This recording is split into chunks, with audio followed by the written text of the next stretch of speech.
Great. Well, welcome here to the capital of the state of California.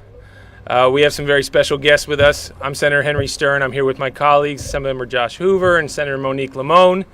We all have kids. We all watch what's happening before our very eyes on what we call smartphones and on social media. And I think, we're scared of the future. We've seen young people lost to, I see all these kids behind you too, all behind the news cameras, everyone that's out here today. And those of you who got that phone in your hand, it can be a great tool to learn about lots of interesting things and take funny pictures of your family, but it also can be a weapon to hurt other people, to hurt your classmates and to hurt people that you love and to make you feel like you're less than other people and to make you define your life by how many likes you might get if you did a post. And all that got brought into very stark relief for me seeing this documentary, Social Studies, that we have the award-winning, Emmy Award-winning and every other award-winning director, Lauren Greenfield here, and some of the students from the show who let us all look into their lives and what it's like to be a teenager. Little did you all know that not only would you be at the heart of the social media firestorm, but in fact, an actual firestorm too. They went to Pali High, and Pali High was mostly burnt down just now in the fires that raged through Pacific Palisades. So somehow they're here today and standing up for not just their community, but going all over the state. So the legislators and we've carried a lot of important bills that deal with restricting the use of cell phones in schools.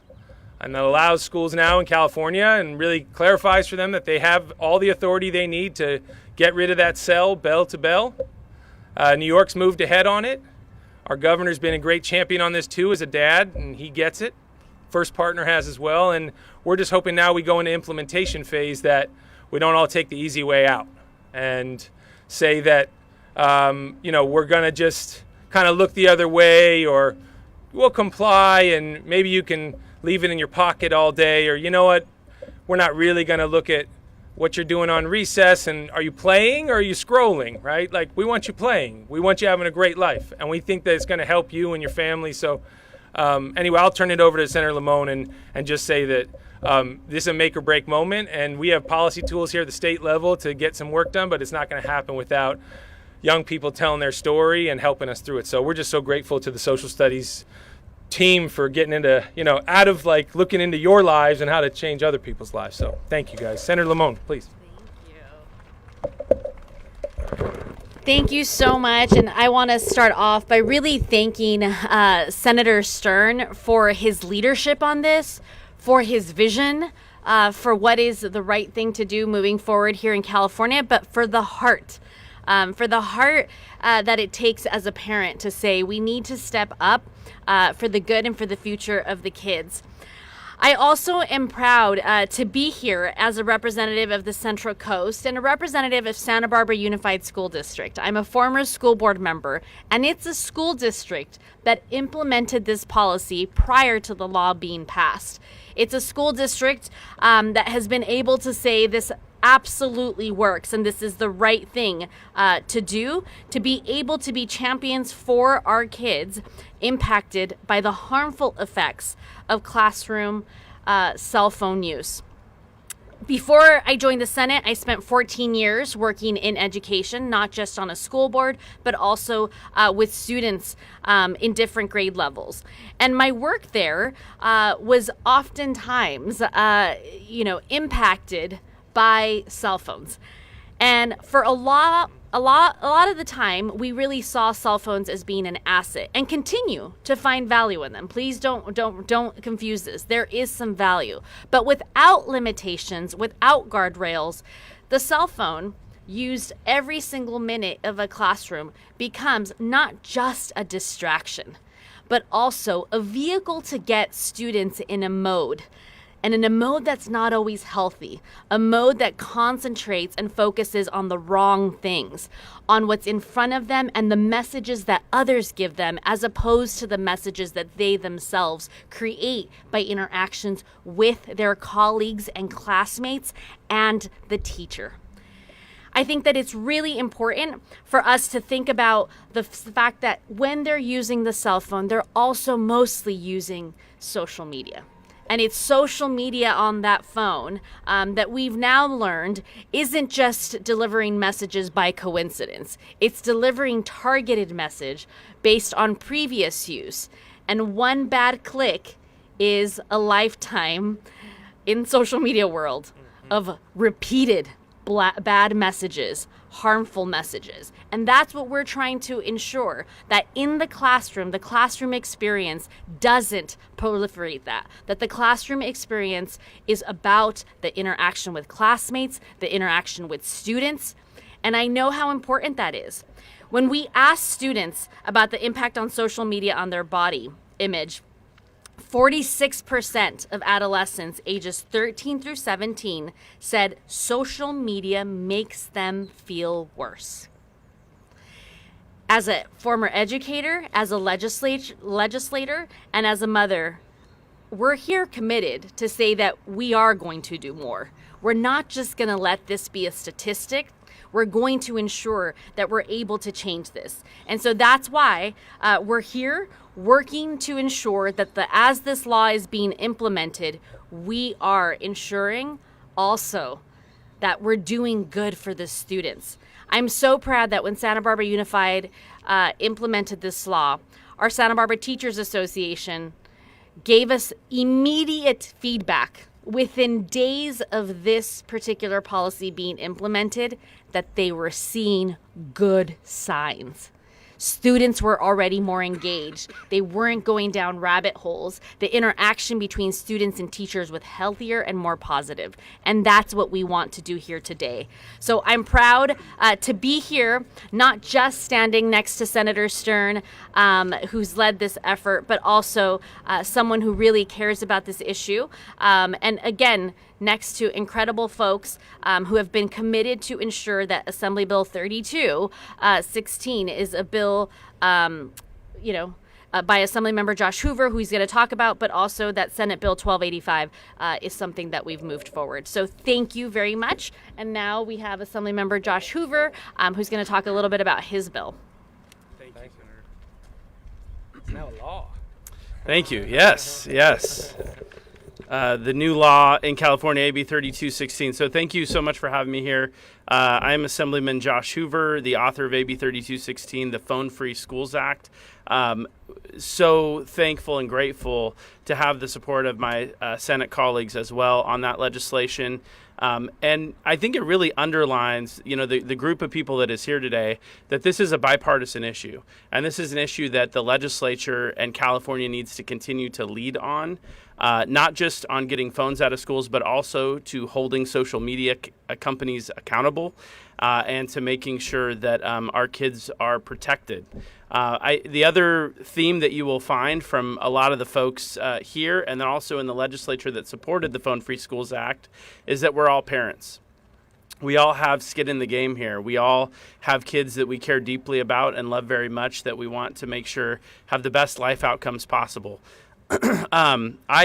Similarly to Senator Lamone, was previously a school board member. We passed this policy, I want to say in 2021, in the Folsom Cordova Unified School District before I even came to the legislature, and we got incredible results at our middle schools and our high schools there.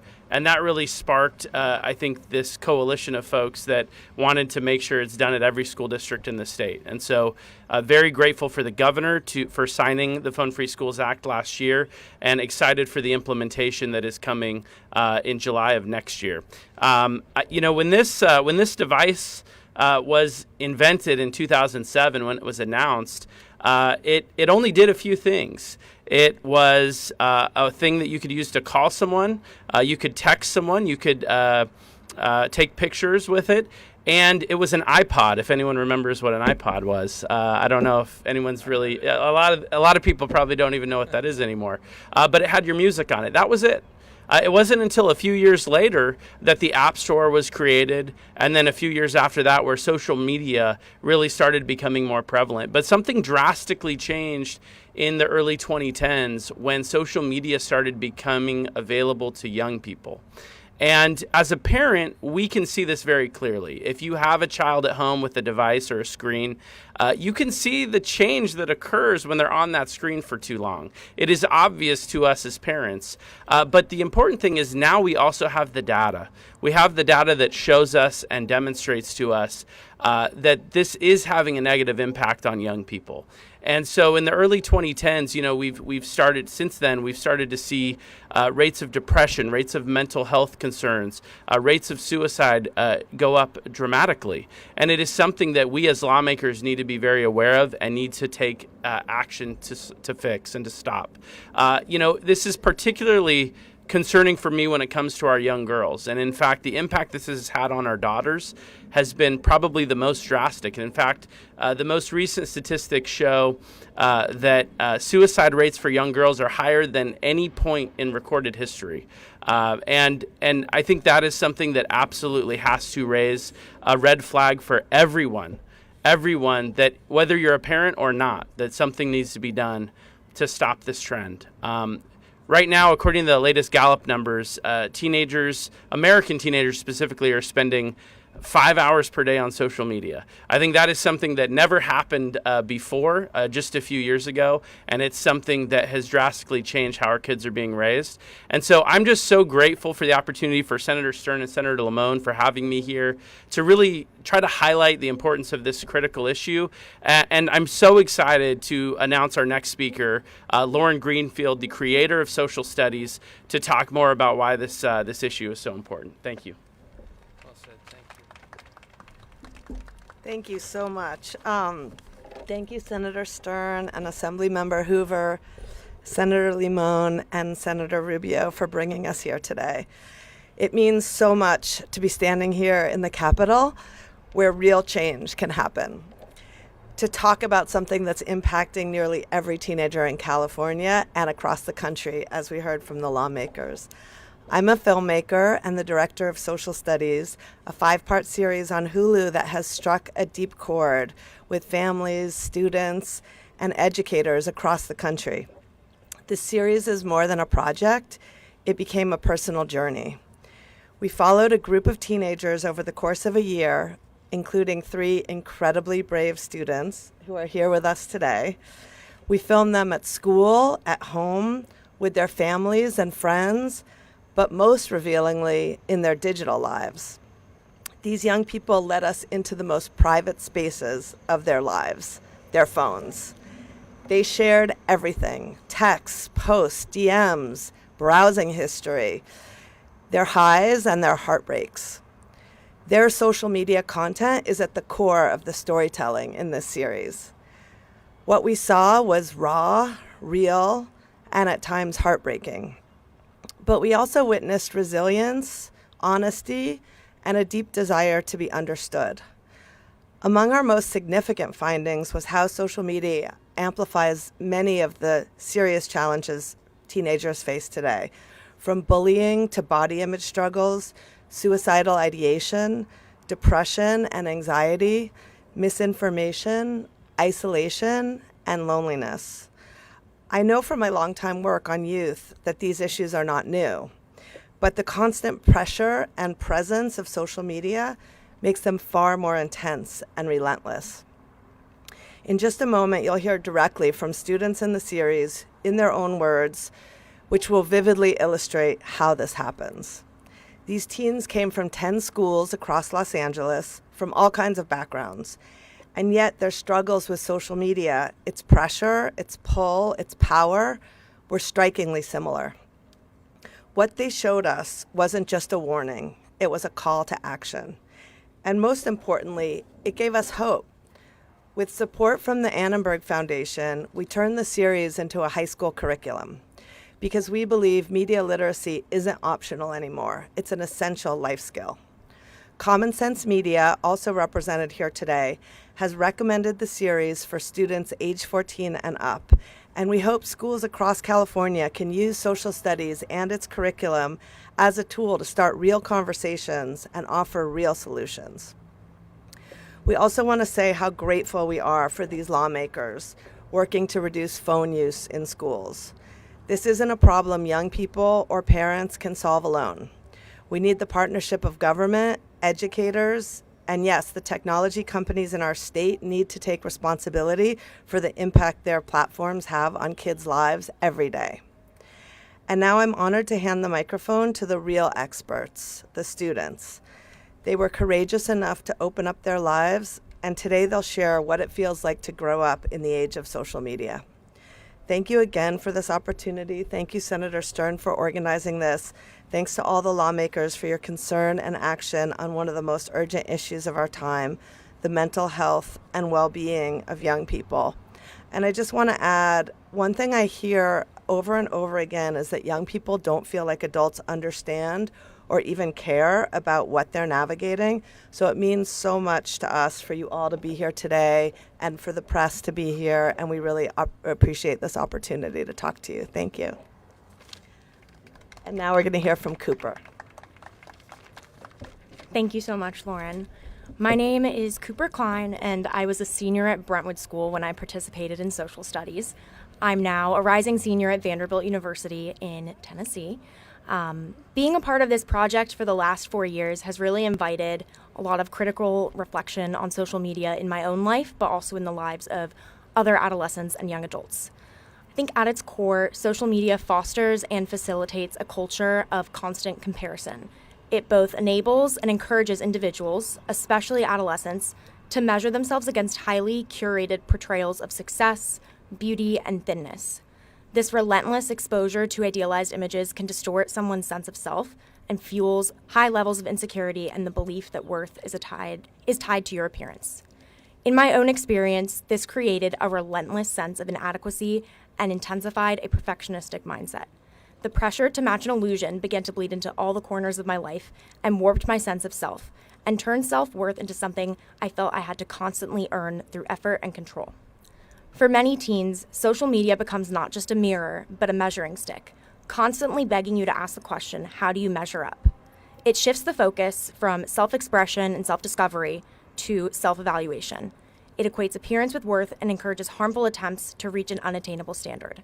For many, this leads to disordered eating, overexercising, body dysmorphia, or an obsessive need to control how they look at all times.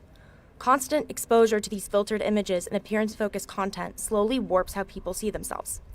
Even when I knew the images I was seeing were edited or unrealistic, that knowledge alone didn't protect me. Over time, I became increasingly self-conscious and constantly scrutinizing my body.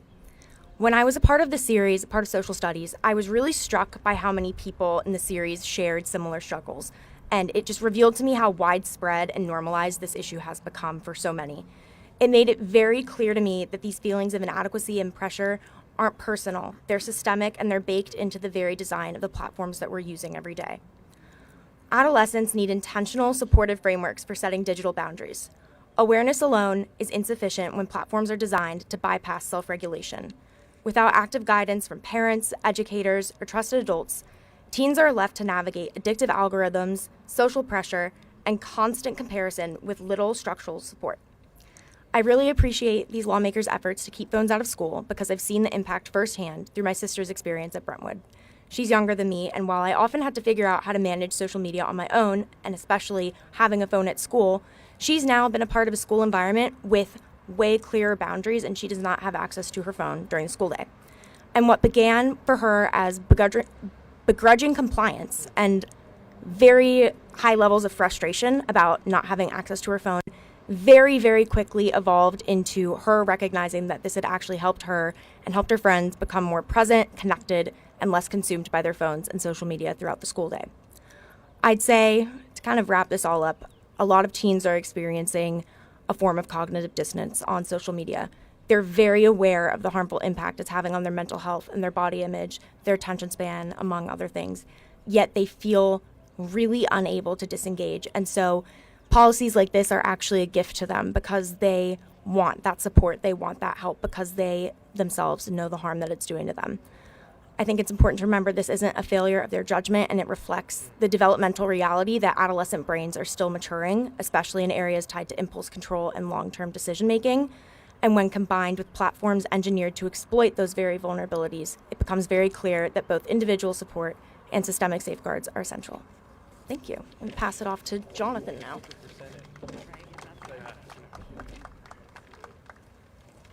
Thank you so much, Cooper, and thank you all for being here today. Hello, everyone. My name is Jonathan Gelfond, and I'm currently studying at UC Santa Barbara.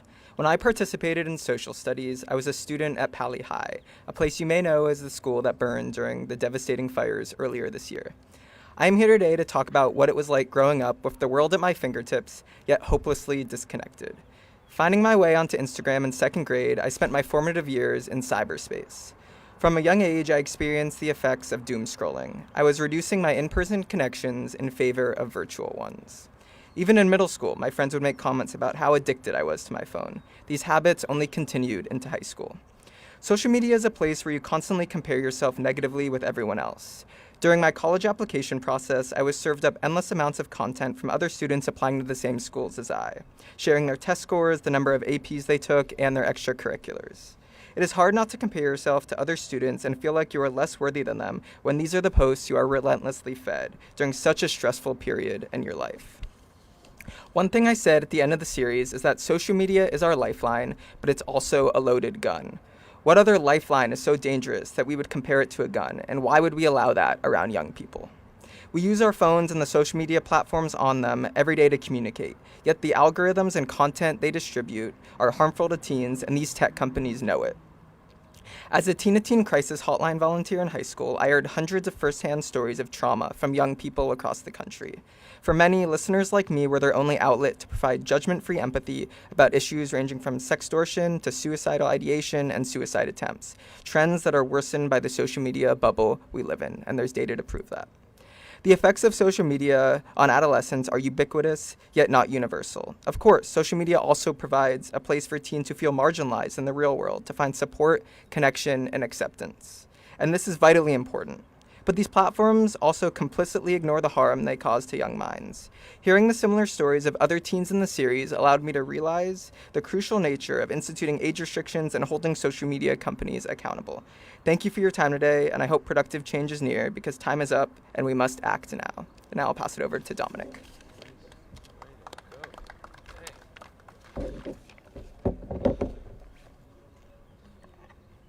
Sorry, one moment.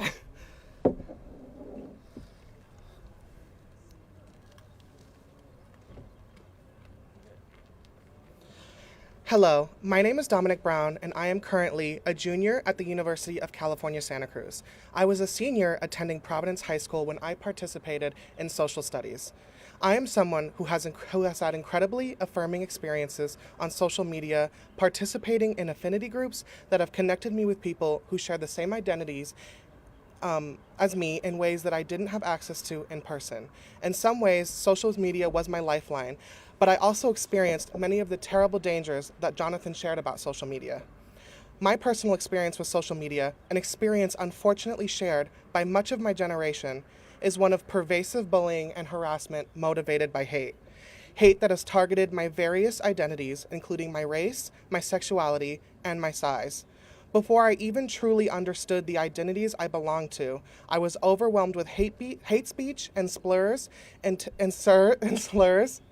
to make me feel small and insignificant. I have been called a mutt. I've been told that I am ugly in a variety of deeply hurtful ways. I have been told that because I am a mixed-race individual, I have no identity. I've had my family and my friends threatened.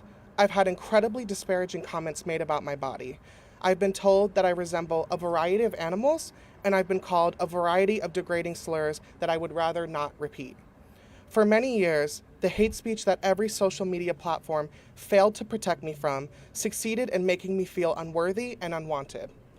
It succeeded in making me believe that I needed to change my appearance, my identity, and essentially every aspect of what made me the unique, beautiful person I am in order to be deserving of admiration, love, and happiness. It succeeded in convincing me that I was unlovable, that I lacked worth or purpose, and at many moments in my life, it convinced me that my life was not worth living. When you are constantly inundated with hateful rhetoric on platforms that position themselves as your only reliable and consistent access to the social world, you begin to internalize this rhetoric and believe it to be true. I know this because I did. My experience, and the experience of so many others like me, has been an uphill battle against a barrage of hateful rhetoric that mostly goes unchecked.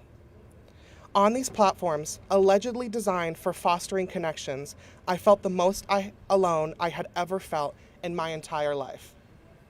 I want to thank you all for this incredible opportunity to share our stories.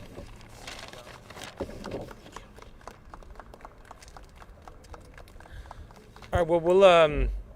Well, we'll wrap it up just with a couple quick points for the future. So we talked a little bit about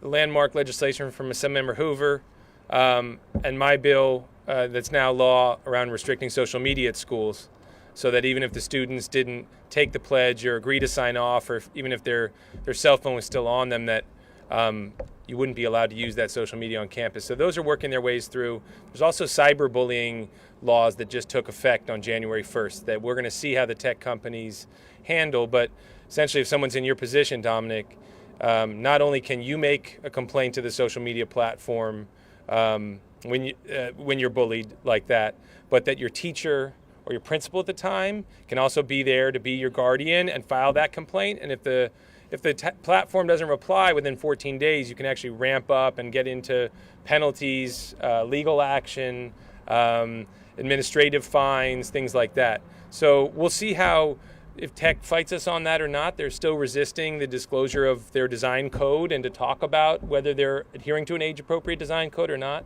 So to your point, Cooper, we've passed that law, but it's in court, so we're fighting on that one. And then going forward, there is this bigger question of how to quantify the harm and who pays. Because right now, our parents are paying, our students are paying, our healthcare system and our mental health care system are paying, taxpayers are paying, but the social media platforms then have to pay a dime for the harm they cause. So we've got legislation now that's looking at, depending on how many minor users you've got on your platform, in other words, how many teenage users and below that you got on your platform, if you're not adopting an age-appropriate design code, then you're going to be responsible as a tech company for offsetting the harm to those young people and starting to fund things like school mental health services, counselors, other tools to get off that phone, even getting down to pouch funding and basic things like that, but all the way up to phone-free camp before school begins each year to kind of get yourself level set. So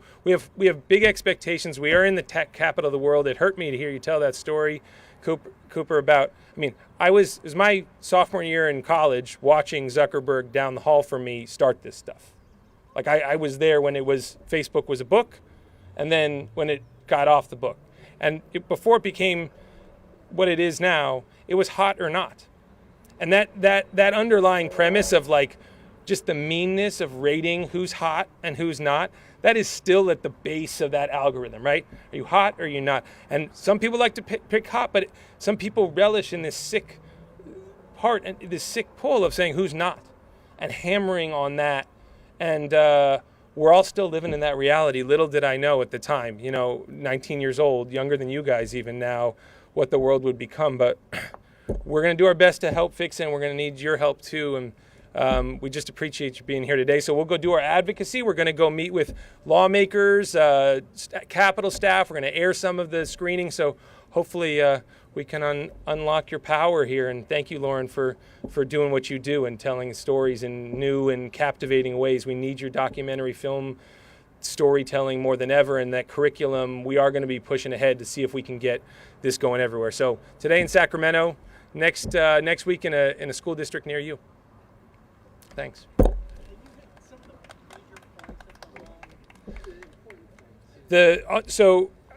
Senator Hoover, you want to give him just a quick one, just because you're the man? Sure. So the AB 3216, which the governor signed last year, the Phone Free Schools Act, simply requires school districts to pass a policy limiting or restricting smartphone use in schools by July of 2026. And so at its base, that is what the law does. Now, I think it's a critical first step in making sure every school district is taking action on this.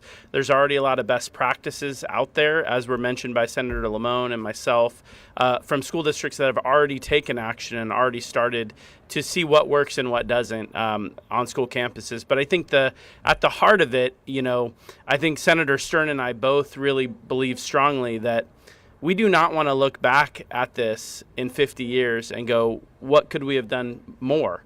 to take action to actually stop some of these problems that happen. We're seeing very clearly what the problem is, and we know how to solve it. And so that's really at the heart of the law, is to make sure that we are protecting the next generation of kids. That's the rub. That's the rub. So currently, yeah, it'll be up. And in terms of the school districts, right? Some can, will use the yonder pouches, right, where they restrict access completely to the phone for the day. Others may have policies where it's often in your backpack. But at this current moment, the bill requires action, and then I think it's something that we can definitely build on in the future. Yeah, thanks.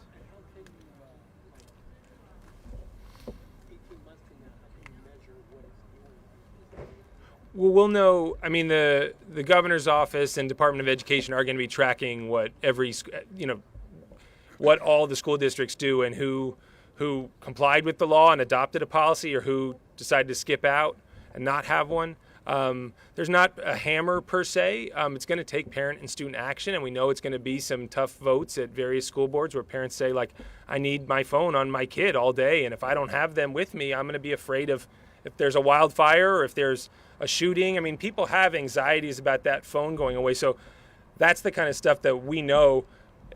Students, by the way, in those emergencies are often safer without their own phone, doing their own thing, and all kind of taking orders from emergency personnel. So, like, we know there are ways to work through some of those concerns, but we haven't tried to micromanage what each school district does, and it cuts a lot of different ways. So, really, we're hoping for a movement from students and parents and teachers to just step up and embrace this. But we'll see. They were a little more determinative in New York.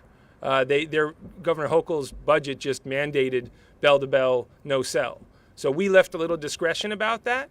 And there's a question during recess and in between hours, should you have the phone on, should you not? I don't think you should, personally, but we left some flexibility there. But it's something we're keeping a close eye on that, again, if a school district's taking a shortcut or an easy way out and the kids are still doom scrolling all day and there's sort of a wink and a nod, that's the stuff we're really worried about. So we'll be keeping a close eye on implementation and really counting on our advocates here to get out there, and more of them. Those circles you guys built and that peer group you guys had, I don't know, 12 of you or so. I mean, just that's a very special network of friends, and you don't have to make a documentary every time you do it, but we really see that sort of student peer-based model, that students can be the ones to take their power back.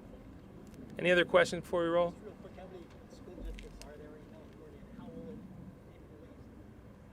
I don't know if we got police on it. Yeah. Yeah. Well, there's 1,300 school districts approximately in California, so it's a lot of different folks, right? But I think it's going to be up to us as lawmakers to go and make sure this is being implemented, and we're going to continue to keep an eye on that.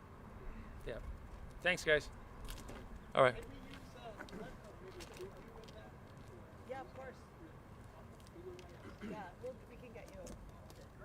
Yeah, that'd be good to get some B-roll or, a little clip from the show.